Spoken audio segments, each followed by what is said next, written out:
COVID cases in South Korea have hit a 9-month high. As a result, officials are sounding the alarms, imposing new restrictions, including the closure of gyms and karaoke bars. They had about 4,000 cases last week. 4,000. Compare that to the 1.3 million during the same time here in the U.S. But how? Well, two words have helped them keep cases so low: contact tracing. But it's not like what we have here at home, as Joo-hee Cho reports in from Seoul. Gun is a contact tracer in Gangnam, Seoul, South Korea. But since the pandemic, he's taken on a role that looks more like Detective Columbo's. You left enough clues to sink a ship. He's been ferociously collecting and looking at data, warning those who may have been exposed to the virus. Park's team of doctors and civil servants have been working non-stop. The number of COVID-19 patients has been on the rise. Every confirmed patient in South Korea has a legal responsibility to tell people like Gun where they've been, whom they met, and when, up to 48 hours before their first symptoms. If not, the penalty could be severe.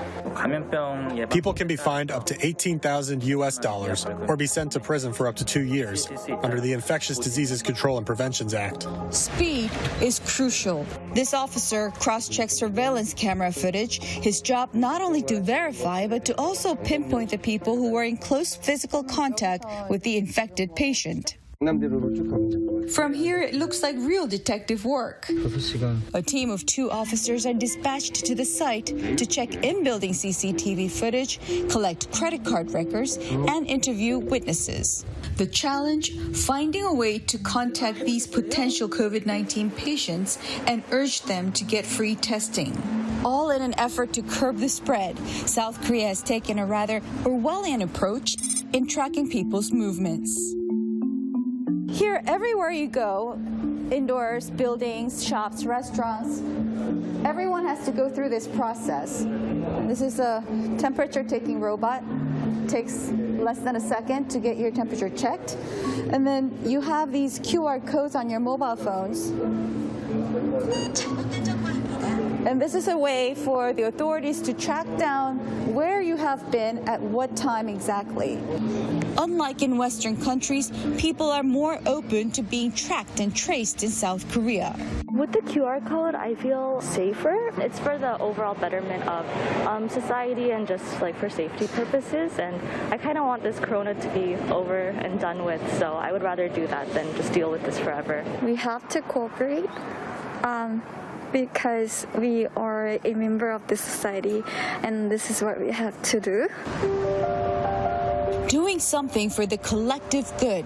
It's a mentality that's also prominent in places like Hong Kong, Taiwan, Singapore, and Malaysia. There's a kind of group pressure that I should not harm my neighbor because it's an infectious disease, so people are worried. But contact tracing can only be so effective. It works when caseloads are relatively low. The U.S. saw more than 1 million new cases last week, making meaningful contact tracing nearly impossible. And South Korea's success in containing the virus with their stringent precautions is about to be put to the test. They've broken a record this past week with nearly 4,000 new cases, the most since the outbreak began. While experts agree that contact tracing is only one part of the solution, they also continue to echo that until a vaccine is accessible to everyone, masks and social distancing will be key in getting us back to normal more quickly. Joo-hee Cho, ABC News, Seoul, South Korea. Hi, everyone. George Stephanopoulos here. Thanks for checking out the ABC News YouTube channel. If you'd like to get more videos, show highlights, and watch live event coverage, click on the right over here to subscribe to our channel. And don't forget to download the ABC News app for breaking news alerts. Thanks for watching.